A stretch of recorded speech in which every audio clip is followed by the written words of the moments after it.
Let's just picture this for a second. What would you actually experience if you stepped into Cleopatra VII's court in Alexandria? Well, the honest answer has to start with a pretty frustrating limitation.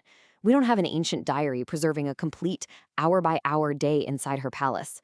But the fragments that do survive from antiquity are incredibly powerful, and they paint a picture far, far more complex than any Hollywood movie you've ever seen.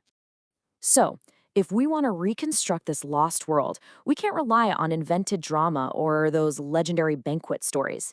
Instead, we have to follow the absolute best surviving clues we have. We're talking about the geography described by Strabo right after the Roman conquest, daily administrative papyri, royal coins, ancient temple reliefs, and even modern underwater archaeology. Right off the bat, we have to completely throw out the cinematic myths. Her court wasn't some sandy tent pitched right next to the desert pyramids, and her reign didn't end with that highly romanticized, unproven asp-bite. The hard evidence reveals something else entirely, a working, multilingual maritime capital.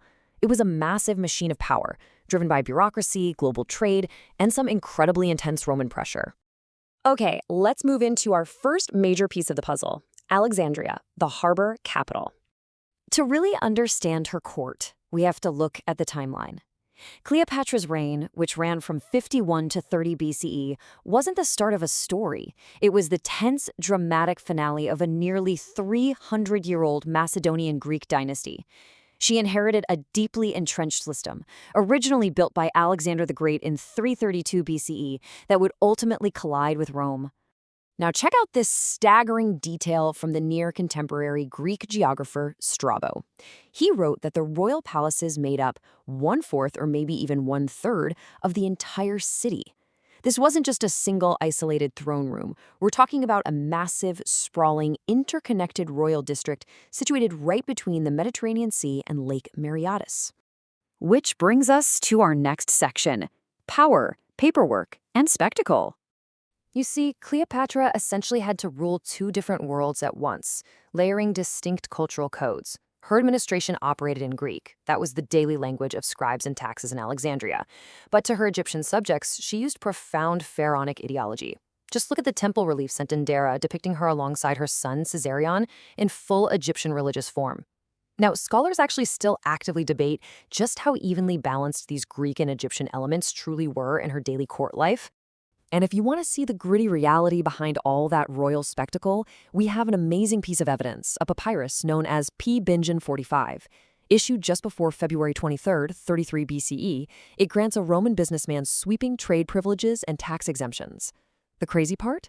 The document ends with a Greek word meaning "make it so," and some historians passionately argue that this is Cleopatra's actual handwriting. Though, I should add, the debate on that is still pretty fierce. But let's look closer at that specific decree.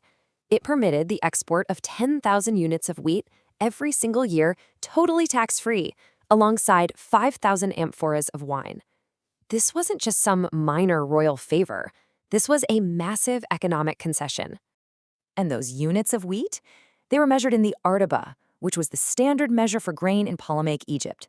This is a vital truth to remember. True power in Cleopatra's court wasn't just measured in gold or jewels. It was measured in green logistics. Egypt literally fed the Mediterranean, and her court controlled the tap. Let's move on to our next point. Rome enters every room. The heavy shadow of Roman civil war loomed over absolutely every single decision made in Alexandria. Julius Caesar restored her to power. Mark Antony made Egypt central to Eastern Roman politics. And ultimately, Octavian crushed her forces at the Battle of Actium on September 2, 31 BCE. Her court was, essentially, a high-stakes diplomatic theater caught directly in the crossfire of Rome's most dangerous generals. Even the Roman biographer Plutarch admitted her physical beauty wasn't exactly incomparable. And actually, it's worth noting here that her surviving coin portraits are stylized political symbols, they're not actual photographs. But Plutarch noted that her true power was an irresistible charm, brilliant conversation, and a towering intellect. While historians definitely debate the reliability of Plutarch's lavish banquet stories, there's absolutely no denying that her strategic mind and linguistic brilliance truly captivated her ally. And finally, let's explore the sunken royal court. Today, the physical traces of this incredible maritime machine lie totally submerged. Modern underwater archaeology has actively mapped the ancient harbor, the Portus Magnus, verifying the real royal landscape described by the ancients. But a quick reality check here, beware of sensational modern headlines. While we have definitely found sunken columns and sphinxes, Cleopatra's actual tomb remains completely unverified and undiscovered. We just haven't found it. When Octavian finally annexed Egypt in 30 BCE, the independent political machine of the Ptolemaic court entirely collapsed. But, and this is a huge misconception, Egypt did not culturally vanish overnight.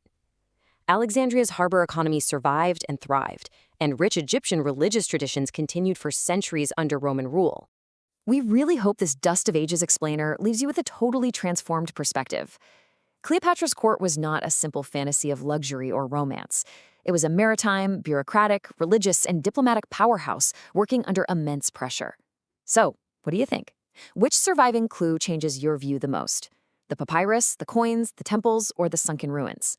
Think about how these fragile fragments powerfully rewrite everything we thought we knew about the real Queen of the Nile.